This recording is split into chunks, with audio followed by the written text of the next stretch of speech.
Hi there. Today I'm looking at a malt whisky, and the malt whisky in question is Glenmorangie's Lasanta. Lasanta is a sherry cask finished Highland malt whisky. It's aged 12 years, and this particular bottling is at 43%. There are some bottlings of Lasanta that are at 46%. As a range, this replaced a previous bottling that was simply referred to as Glenmorangie sherry finish. The whisky tends to have quite a rich style anyway, Glenmorangie. Based in the Highlands, just north of the town of Tain, pretty near the coast.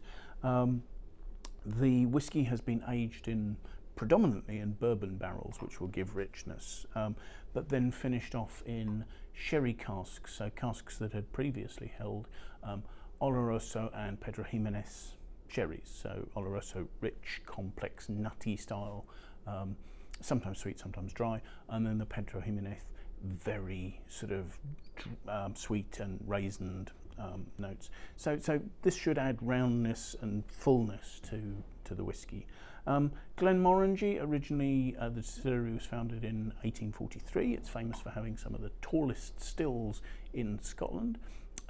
The distillery went through some rough patches, evidently following Prohibition in the United States. In the mid 20th century, they had to close due to lack of demand, but reopened again. They're now owned by the luxury goods group, Louis Vuitton Moët Hennessy, who obviously are famous for having a number of very high-profile wine and spirits brands. And it's part of a range. There are various cask finishes you can get as a Sauternes finish and a port finish, so all adding slightly different aspects to the whisky.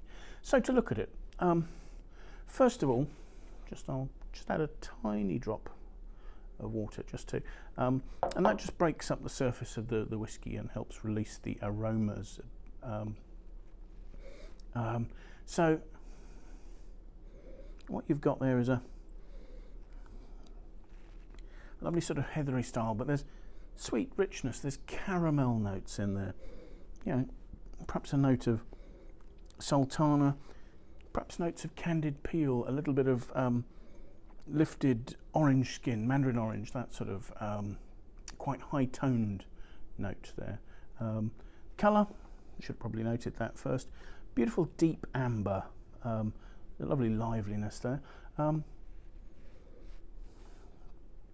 So yes, relatively intense on the nose, especially having it really does open up as you add the tiny touch of water, so I would suggest that whenever you're tasting a malt. So let's taste it.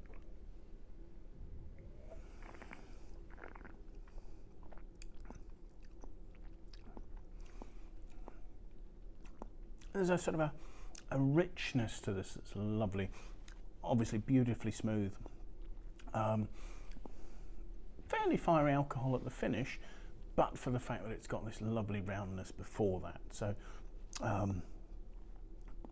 there's a sort of an almost figgy note to the mid palate there. Slightly oily texture, not overly so. I mean, it's not a huge whisky, but it's got a nice weight, lovely length of flavour, and just with the fieriness of the finish there, you can taste a little bit of what I assume is sort of barrel influence. It's there are notes of charredness and almost sort of seems like notes of cedar, but I guess that these are going to be old barrels, so that wouldn't be what's coming through. But I suppose you've also got sort of vanilla touches coming from the bourbon barrels.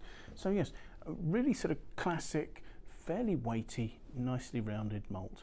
Thank you very much for watching. Bye now.